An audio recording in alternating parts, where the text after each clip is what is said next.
इस महत्वपूर्ण जो आपने अभिनंदन समारोह आयोजित किया उसके अध्यक्ष राष्ट्रीय लोकदल सुभाष गुर्जर जी,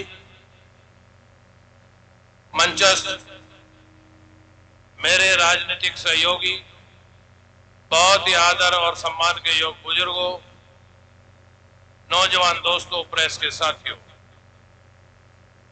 सबसे पहले तो मैं आभार व्यक्त करना चाहूंगा आप सबका, जो प्यार, आशीर्वाद, जो दुलार आपने मुझे दिया है। मैं आपका दिल की गहराइयों से आभार व्यक्त करना चाहता हूं। इसके असली हकदार भी आप हैं, और अगर एक व्यक्ति का नाम लूं जो इसका हकदार है तो हमारे नेता जयंत चौधरी जी। साथियों, एक सच्चे जनप्रतिनिधि का कर्तव्य है कि वो अपनी जनता की अपेक्षाओं और आशाओं पर खरा उतरे। अपेक्षाओं और आकांक्षाओं पर खरा उतरना का पैमाना क्या है? वो ये हो सकता है कि हमने विकास में कितनी रुचि ली, विकास के कितने कार्यों को हमने अंजाम दिया अपने कार्यकाल में।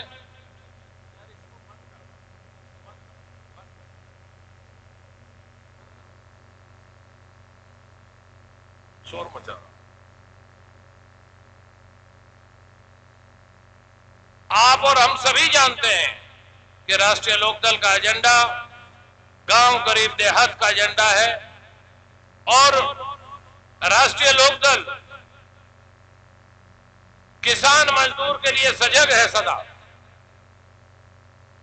जो बुनियाद नाम कोई भी रहा हो, बीकेडी रही हो, भारतीय लोकदल रहा हो, लोकदल रहा हो, दलित मजदूर किसान पार्टी रहा हो, या आज राष्ट्रीय लोकदल हो, एजेंडा एक ही है। एजेंडा है गांव, गरीब, देहात की सेवा करना, उनके हकों की रक्षा करना। उसके लिए चौधरी चरण सिंह जी ने अपना सारा जीवन बिताया। उनकी कलम से किसानों, मजदूरों के अनेकों अनेक कार्य हुए जो स्वर्ण अक्षरों में लिखे गए। वो हमारे नेता थे, उनकी कर्मभूमि रही है, और ये मेरा सौभाग्य भी है कि मुझे उस क्षेत्र का दूसरी बार प्रतिनिधित्व करने का मौका मिल रहा है, जिसको स्वर्गीय चौधरी चरण सिंह, भारत रत्न जी चौधरी चरण सिंह जी ने रिप्रेजेंट किया। उन्होंने चाहे चकबंदी का कानून हो, किसानों के लिए जिम्मेदारी उन्मूलन किया हो, चाहे कोई भी ऐसा काम, जब वो वित्त मंत्री थे, वो प्रधानमंत्री थे, उन्होंने बजट पेश किया। सबसे ज्यादा बजट कृषि के लिए उसी समय बना दिया गया था। एकमात्र उदाहरण है कि उर्वरकों के दाम कम किए गए थे उस समय चौधरी साहब ने वित्त मंत्री रहते हुए। नाबार्ड की स्थापना की चौधरी अजीत सिंह जी आते हैं, उसके बाद उन्होंने हम सब के लिए बहुत से ऐसे कार्य को अंजाम दिया जो आज भी मिसाल है। साथियों, बुजुर्गों, उस परिपाटी को आज जैन साहब उसको बढ़ा रहे हैं आगे। जैन जी किसानों, मजदूरों, युवाओं के लिए फिक्रमंद है। किसानों की बेहतरी के लिए सपना देखते हैं। जब जब भी मौका मिलता है वो हमें भी निर्देशित करते हैं, और स्वयं भी, चाहे मुख्यमंत्री हो, प्रधानमंत्री हो, उनसे बात करके समस्याओं के निदान का प्रयास करते हैं। साथियों, चौधरी जैन जी की सूझबूझ का ही नतीजा है कि राष्ट्रीय लोकदल एक बार किसी सदन का भी सदस्य नहीं था। एक हमारा सदस्य बना था वो भी पार्टी छोड़कर चला गया। आज मुझे कहते हुए फख्र गर्व महसूस हो रहा है कि आज राष्ट्रीय लोकदल चारों सदनों में, यानी उत्तर प्रदेश की विधानसभा हो, चाहे राजस्थान की विधानसभा हो, उत्तर प्रदेश की विधान परिषद, लोकसभा और राज्यसभा का रिप्रेजेंटेशन आज चारों में राष्ट्रीय लोकदल का। साथियों, हमें उनके हाथ मजबूत करने, हाथ मजबूत उनके हो सकते हैं कि हम आपस में एक रहें, इकट्ठा रहें, भाईचारा बढ़े, एक दूसरे को की खुशी देख के दुख ना हो, एक झंडा, एक निशान, एक नेता जब तक किसानों आपका नहीं होगा कोई, तब तक आपकी बेहतरी होने वाली नहीं है। साथियों, मेरे लिए भी कर्तव्य थे कि मैं ऐसे, मुझे दूसरी बार जब मौका मिला, मैंने सोचा कि जिन्होंने भारत रत्न चौधरी चरण सिंह जी का कदम कदम पर साथ दिया, चौधरी अजीत सिंह जी का साथ दिया, वो भी व्यक्ति, वो भी बासिंदे उस क्षेत्र के बहुत ही आदरणीय, पूजनीय और वंदनीय है। उनके जितनी सेवा की जाए उतनी कम है। मुझे अच्छा लगा, मैं चौधरी साहब से ही शुरू करूं। छपरौली में चौधरी चरण सिंह राजकीय महाविद्यालय है। वहां पिछले 22 वर्षों से बीए की पढ़ाई होती थी। बीए की पढ़ाई होने से मैं उसे महाविद्यालय कैसे कहूं जिसमें एमए ना हो, एमएससी, पीएचडी ना हो, महाविद्यालय में उसे कैसे कहूं। लंबे समय के अथक प्रयास के बाद मुझे ये कहते हुए प्रसन्नता है दोस्तों और बुजुर्गों कि छपरौली में बीए के अलावा बीएससी, बीकॉम और एमए की कक्षाएं हम स्वीकृत करा चुके हैं और कला, विज्ञान और वाणिज्य संकाय की 16 करोड़ की एक बिल्डिंग बनकर तैयार होने लग रही है। उम्मीद करता हूं कि अगले शैक्षिक सत्र में वहां बच्चों के एडमिशन भी हो जाएं। ये मेरा सपना है। कोशिश की है, छपरौली से किशनपुर बिराल का बहुत ही नेड़ी सड़क थी, 7 मीटर की ये चौड़ी सड़क बन रही है। इसके निर्माण के लिए हमने 23 करोड़ 77 लाख रुपए का बजट स्वीकृत कराया और यह निर्माण कार्य अभी जारी है। किशनपुर बिराल में ये बहुत ज्यादा खराब स्थिति थी और भी यहाँ सीसी रोड बनेगी, ये आखिर में बनेगी और ये पूरी ऊंचाई में सीसी रोड बनेगी। ककड़ीपुर से लेके माखर पुलिया जो 18 किलोमीटर बिजवाड़ा रजवाड़ा है, उसकी बाईं पटरी पर सड़क निर्माण का कार्य भी जारी है। ये और हमारा एक महत्वपूर्ण क्षेत्र है चौगामा क्षेत्र, उसमें लगभग 30 किलोमीटर राजवाहों, माइनरों पर खड़ंजा लग के काफी काम, उसका 75% काम हो चुका है और बाकी जो 34.7 किलोमीटर खड़ंजा है, चाहे वो मिलाना राजवाहा हो, चाहे दोगठ हो, भगवानपुर नांगल हो, ये 5 माइनर अभी बचते हैं। इन पर भी पूरा खड़ंजा लगा के पक्का कर दिया जाएगा। ये मेरा मिशन है। अगर कुल मिला के देखा जाए, चौगामा क्षेत्र की 65 किलोमीटर रास्तों को पक्का करने का काम इन 3 वर्षों में किया जाएगा दोस्तों। विधायक से लोग 1 किलोमीटर, 1.5 किलोमीटर, 800 मीटर खड़ंजा मांगते हैं और आपके आशीर्वाद और आपके प्यार से वो 65,000 मीटर सड़क बनने खड़ंजा लग रहा है। 65,000 मीटर पानी नहीं आता, कम आता है, मुझे पीड़ा है। मैंने 2 वर्ष पूर्व जब हम विपक्ष में थे 3.5 करोड़ रुपए लोई और कल्लरपुर के लिए स्वीकृत कराए थे, उसकी साफ सफाई कराई थी, लेकिन साफ सफाई का हमें वांछित अपना परिणाम नहीं मिला। शामली के विधायक माननीय प्रसन्न चौधरी जी एक दिन मुझे कह रहे थे, विधायक जी आपने तो हमारा काम करा दिया, आपका काम हो ना हो हमें तो पानी बढ़ के मिल रहा है। खैर वो भी किसान है। हमने ये नहीं सोचा ये क्षेत्र कौन सा है, ये क्षेत्र कौन सा है। कुर्थल रजवाए पे भी मुजफ्फरनगर में पड़ता है, बुढ़ाना कॉन्स्टिट्यूएंसी में, कुर्थल में भी 2.8 किलोमीटर में खड़ंजा लग रहा। और दूर क्यों जाते हो?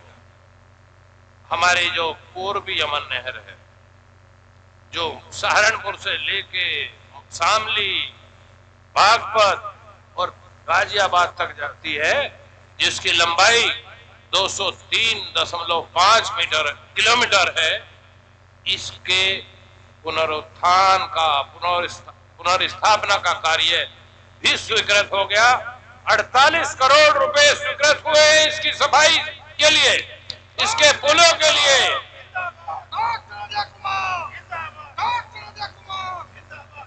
इसके लिए 18 करोड़ रुपए मलिक साहब कह रहे थे 5 करोड़, 13 करोड़ पहले आ चुके। इसको तीन परियोजना बनी है इसकी, जो कि लंबाई 203 किलोमीटर है। ऐसे में एक एजेंसी को काम दिया जाता तो ये काम कई वर्ष लग जाते होने में। परियोजना के महत्व को दृष्टिगत रखते हुए और समय की बचत के लिए जरूरी था कि इसको 3 हिस्सों में बांटा गया। ऊपर का सहारनपुर का 11 किलोमीटर से 90 किलोमीटर तक सहारनपुर की जो सिंचाई डिवीजन है वो करेगी काम, टेंडर जारी हो चुके उसके आगे 90 से 140 किलोमीटर जो सूप में करीब पड़ता है, सूप के आसपास पड़ता है, इसको शामली डिवीजन करेगी। और 140 किलोमीटर के बाद 203 किलोमीटर तक जो गाजियाबाद में पड़ता है, उसका काम बड़ौद सिंचाई विभाग करेगा। उसके भी टेंडर अभी जारी हो चुके। उनका पैसा पहले 13 करोड़ उन दोनों हिस्सों का आ चुका था, 5 करोड़ इसका अभी 5-7 दिन पहले आया।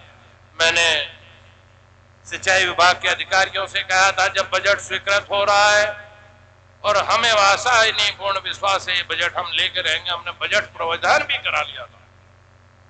बजट में हमने 19 करोड़ रुपए का प्रावधान करवा रखा है दोस्तों।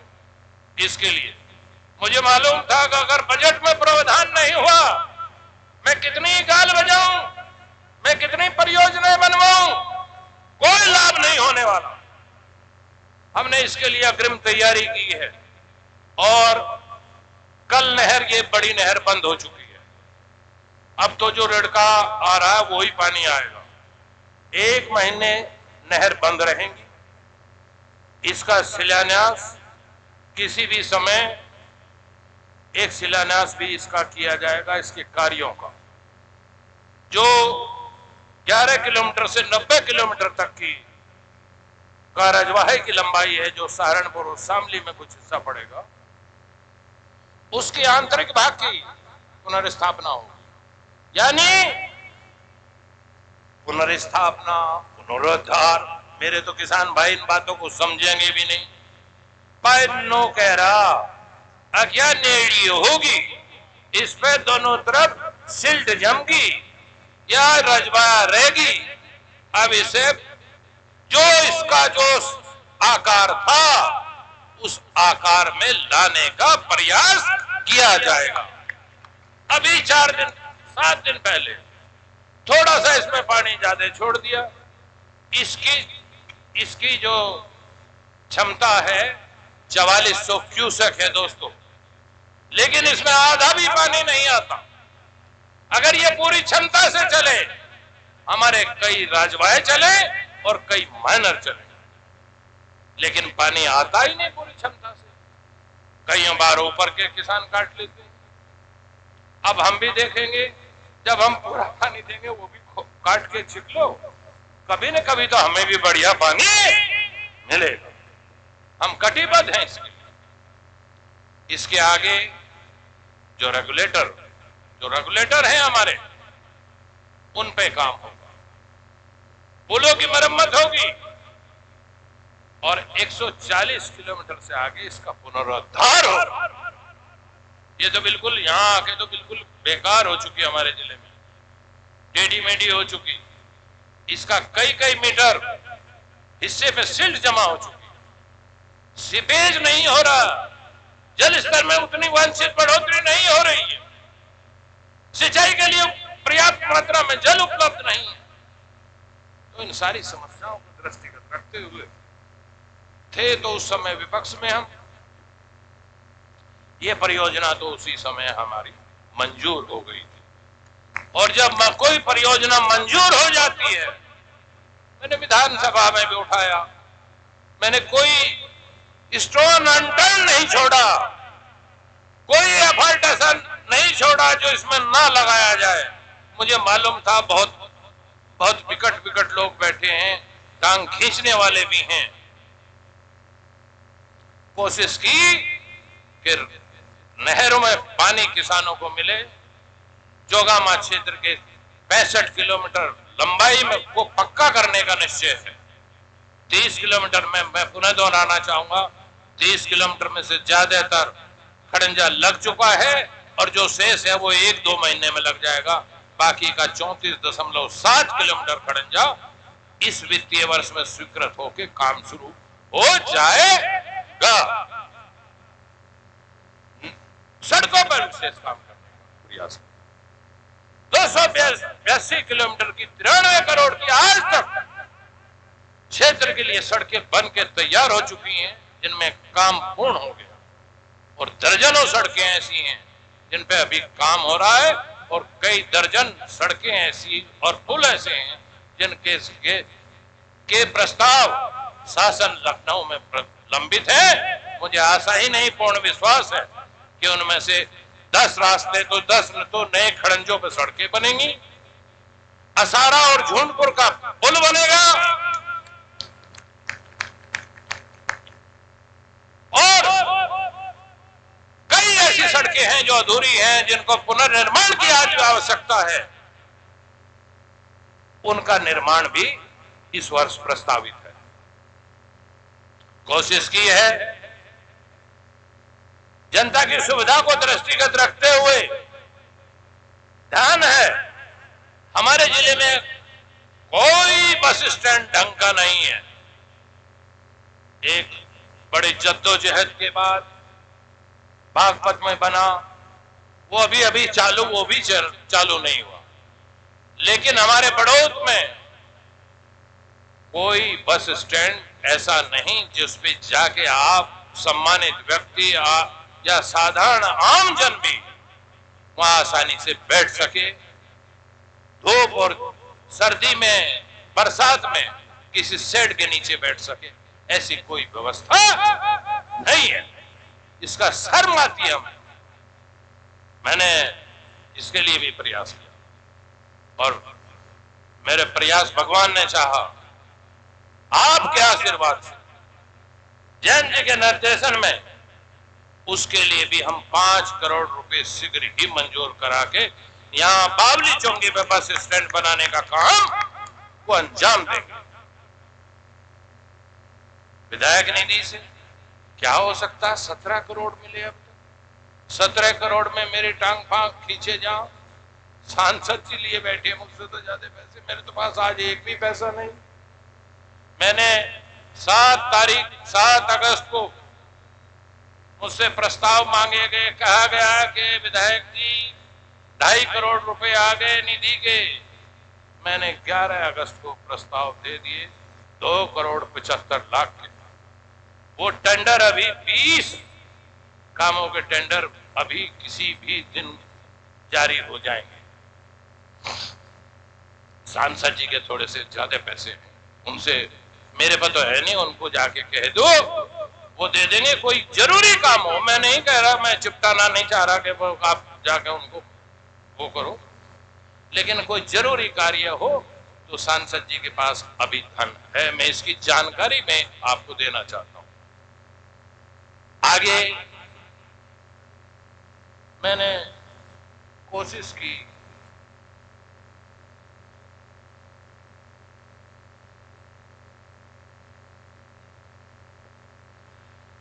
आज जिस तरीके से हम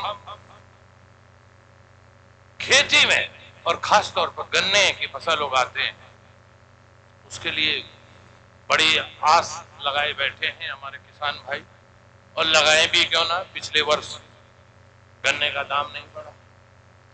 मुझे आशा ही नहीं, पूर्ण विश्वास है कि इस वर्ष एक ठीक ठाक दाम जल्दी ही गन्ने का घोषित होगा। यह मैं आपको विश्वास दिलाना चाहता हूं। कोशिश तो मैं कर रहा हूं। रमाला मिल में एथेनॉल प्लांट भी लगे, लेकिन अभी दाएं बाएं घूम रहे हैं अधिकारी। मंत्री हाथ नहीं रखने दे रहा। मंत्री जी को मैंने यहां भी गुजारिश की थी, रमाला मिल में आए थे, उन्होंने लोगों के सामने हाँ भी की थी। मैंने उनसे विधानसभा में भी आश्वासन लिया। उन्होंने आश्वासन दिया कि 100% हो जाएगा। 100 नहीं कहा तो 100% हो जाएगा। तो मैं उनके आश्वासन को भी देखना चाहता हूं। आश्वासन समिति को सम्मुख मामला है, जिक्र किया मेरे साथियों ने। आश्वासन समिति के चेयरमैन भी रहा हूं, मैं सभापति रहा हूं। मैं इस दायित्व को भी बखूबी निभाया। हालांकि उसमें कई दिन लगते थे, 4-5 दिन लगते थे, हर महीने बैठक होती थी। एक बड़ी जिम्मेदारी की पद था वो, उससे मुक्ति मिली। उसमें वही आश्वासन में लंबित है।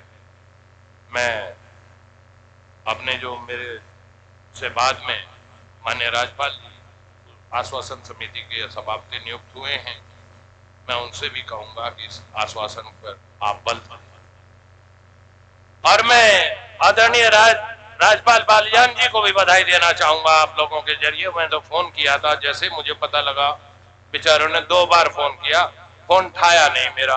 पता नहीं, सोचा हो पता नहीं क्या कहने लगे, हट गया मैं और बन रहा वो पति कुछ कहने लगे। मैं तो कुछ नहीं, बधाई देना चाह रहा था।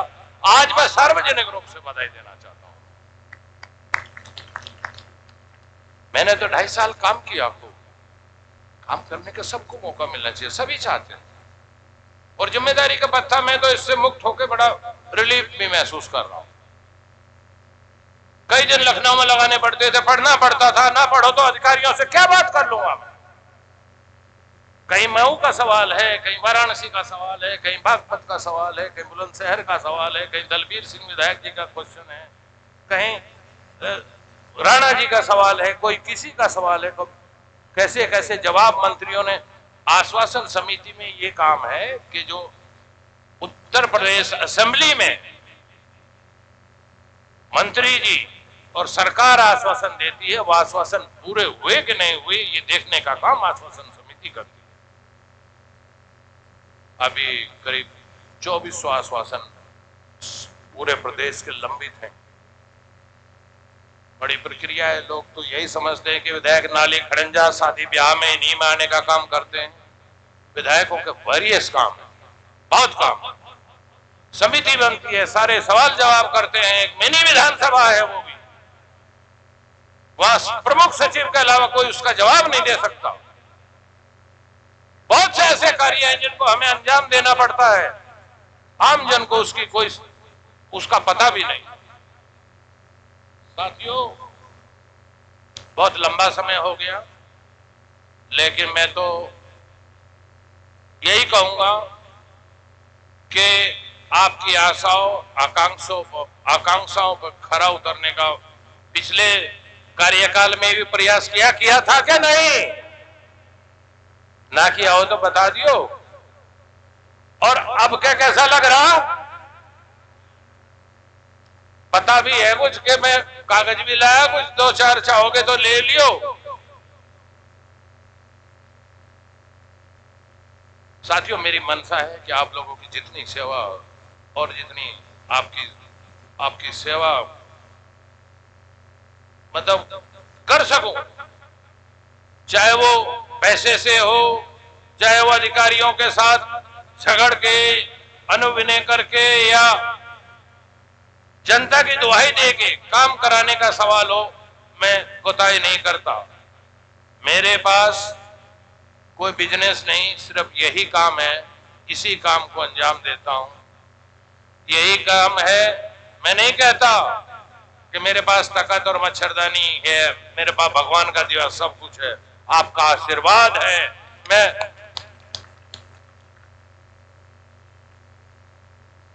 मैं चाहूंगा कि आप मेरे नेता जयंत चौधरी जी के हाथ मजबूत करें। राष्ट्रीय लोकदल को रुक जाओ, तो नारा तो लग जाएगा, नारा तो मैं लगवा लूंगा। देख बैठ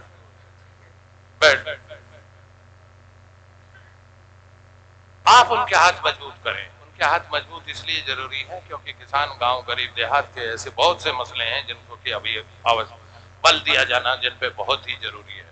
हमारी ताकत अगर घटेगी, हम अगर कमजोर होंगे तो निश्चित तौर पे हम बटेंगे, कमजोर होंगे तो हमारे मसाइल हल नहीं हो सकते।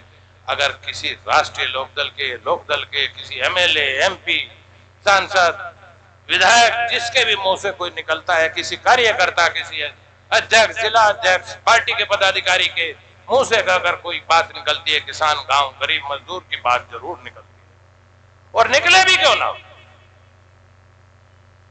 क्योंकि ये बहुत बड़ी ताकत है।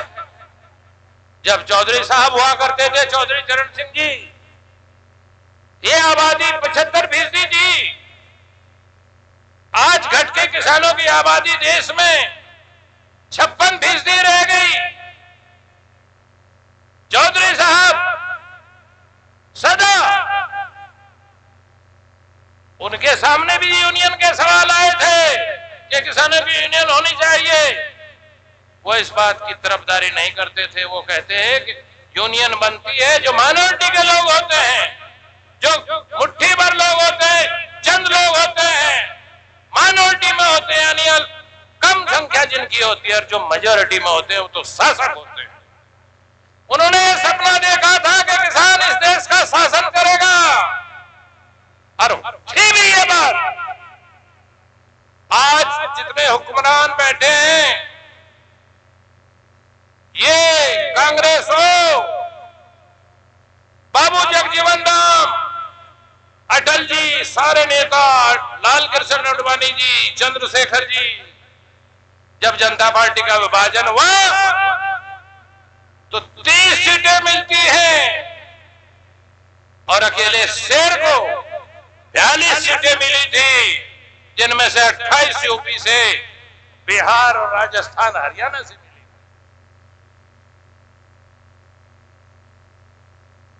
पराभव कहां हुआ, इसको सोचने की जरूरत है। उनके समय डंका बजता था आपका। मुझे ध्यान है 1980 का चुनाव, देवराज चौधरी साहब के साथ आ गए थे। कोस्टल आंध्र प्रदेश की जो खम्मम बेल्ट है, वहां पे राष्ट्रीय लोकदल के 4 एमपी बहुत थोड़े मार्जिन से चुनाव हारे थे, बहुत थोड़े मार्जिन से चुनाव हारे थे।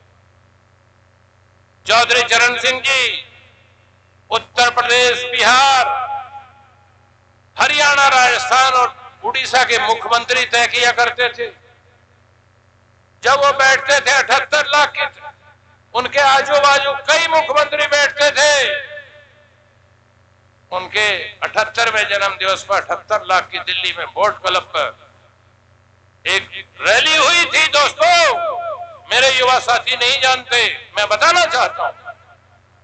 चौधरी चरण सिंह जी को किसानों ने 1 रुपया, 2 रुपया, 10 रुपया, 100 रुपया, 500 रुपया इकट्ठा करके 78 लाख की थैली भेंट की गई थी। 78 लाख की। अंडमान निकोबार के लोगों ने सोने का हल दिया था, और हमारे चौधरी ने क्या किया? उस 78 लाख का कोई और नेता होता अपनी जेब में रखता। वो अपने पास नहीं रखा, उस बेचारे तपस्वी कर्मयोगी ने उसका ट्रस्ट बना दिया, किसान ट्रस्ट, के जो आज आपके बीच में है किसान ट्रस्ट, उसमें 78 लाख रुपए जमा करा दिया। उनकी एक हुंकार से सरकारें थर्राया करती थी। वो गौरव, वो स्वरूप अगर आप चाहते हो कि पुनः बहाल हो, तो आप लोगों को भी पुनः इकट्ठा होना पड़ेगा। अपने मतभेद भुला के किसान इकट्ठा हो जाए। वो ताकत नहीं कि कोई सीटों पे कोई और आ जाए। क्षेत्रों में, शहरी क्षेत्रों की तो बात नहीं करता, ग्रामीण क्षेत्र की ज्यादातर सीटों को किसान जीत सकते हैं, लेकिन किसान जाति धर्म के नाम पर बटे हैं, अपने गोत्रवाद क्षेत्रवाद में बढ़ जाते हैं। जिस दिन किसान क्षेत्रवाद, गोत्रवाद, धर्म इन सब से ऊपर उठ के अपनी बेहतरी के लिए सोचेगा, उस दिन चौधरी जैन जी फिर मजबूत होंगे लोकदल। क्योंकि लोकदल ही ऐसी पार्टी है जो किसान की, उसके और भी लोग हैं, लेकिन वो दर्द जो इनके सीने में रहा वो किसी के सीने में नहीं रहा। देखो, किसान घाट नहीं बनेगा, अब किसान दिवस किसी के नाम पे नहीं होगा। किसान दिवस क्यों रखा गया? चौधरी साहब के नाम, क्योंकि चौधरी साहब का योगदान किसान हितों में, गांव के हितों में इतना ज्यादा था कि उनके जन्मदिन को 23 दिसंबर को किसान दिवस के रूप में मनाया जाता है पूरे देश और पूरी दुनिया में। भारत रत्न दिया गया। भारत रत्न कितने लोगों को मिला आज तक मिला? अगर मैं जाति की बात करूं तो जाट जाति में तो पहला। महानायक, ऐसे प्रेरणा स्रोत बारे में हम जितना लिखें, पढ़ें, समझें उन्हें, वो किताबों के कई किताबें लिखी उन्होंने जो दुनिया की यूनिवर्सिटीज में आज भी प्रचलित हैं। लेकिन वो कहा करते थे कि जब मैं नहीं रहूंगा मेरा सम्मान कभी बढ़ेगा।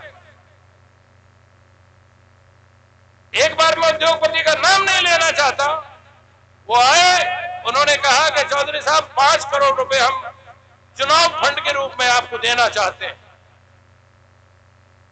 चौधरी साहब ने बाइज्जत उनको कह दिया था कि मैं आपका पैसा नहीं ले सकता जब तक कि मैं आपका 25 करोड़ का फायदा नहीं कर दूंगा, जब तक मैं आपके सामने सिर नहीं उठा सकता। आप ये पैसा ले जाएंगे। ऐसे नेता थे, ऐसे अनुयायी आप भी हो, ऐसे क्षेत्र के रहने वाले हो।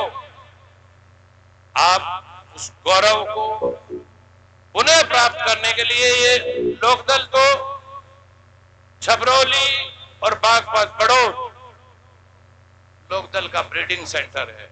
अगर आप उन्हें प्रयास करोगे, हालांकि मुझे करोगे तो कोई दिन दूर नहीं कि आप उस गौरव को प्राप्त ना कर सको। मुझे दुख है कि हमारे 2 साथी 22 के चुनाव में बहुत कम अंतर से पराजित हो गए। अगर वो आज दोनों होते, जयवीर सिंह जी और दूसरे हमारे साथी, तो बहुत अच्छा लगता।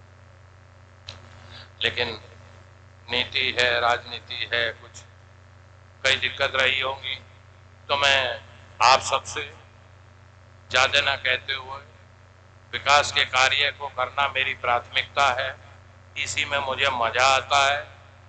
मैं आपके हकों के लिए सदा लड़ता रहूंगा और मैं आपका पुनः जो आपने प्यार, आशीर्वाद आज मुझे दिया, जो उसके लिए आप सबको मैं पुनः दिल की गहराइयों से धन्यवाद ज्ञापित करना चाहूंगा। बैठकर और मैं अपने किशनपुर गांव के साथियों का, खासतौर पर मनोज का और क्षेत्र से आए हुए, विभिन्न गांवों से आए हुए प्रमुख साथियों का भी दिल की गहराइयों से आभार व्यक्त करना चाहूंगा। मनोज जी जो चाह रहे हैं कि नारे नहीं लगे, नारे लगाओ मेरे साथ। चौधरी चरण सिंह, रड़ाने से नहीं नारे लगते, वो रिदम से लगते नारे। चौधरी चरण सिंह, चौधरी चरण सिंह, चौधरी अजीत सिंह, चौधरी अजीत सिंह, जयंत चौधरी, जयंत चौधरी, जयंत चौधरी, राष्ट्रीय लोकदल, राष्ट्रीय लोकदल, राष्ट्रीय लोकदल, राष्ट्रीय लोकदल। हम सदस्यता अभियान को भी बढ़ाएंगे। सदस्यता अभियान चल रहा है पार्टी का, इसको भी बढ़ावा देंगे। मैं अंत में आप सभी को, जो कि बहुत लंबे समय से बैठे, उन्हें धन्यवाद ज्ञापित करते हुए अपनी वाणी को विराम दूंगा। बहुत बहुत धन्यवाद। जय हिंद, जय भारत, जय राष्ट्रीय। सभी से मेरा निवेदन है, कोई अपनी जगह से नहीं उठेगा। प्रसाद की व्यवस्था है, सभी प्रसाद लेकर के जाएंगे। हमारे पत्रकार बंधुओं, प्रशासनिक अमला का, शिक्षक प्रकोष्ठ के जिला अध्यक्ष हरिंदर तोमर जी भी मुझे दिखाई दिए, इन सब का बहुत बहुत धन्यवाद। अब मैं मास्टर मनोज जी आए और एक बार सबका धन्यवाद करते, उसके बाद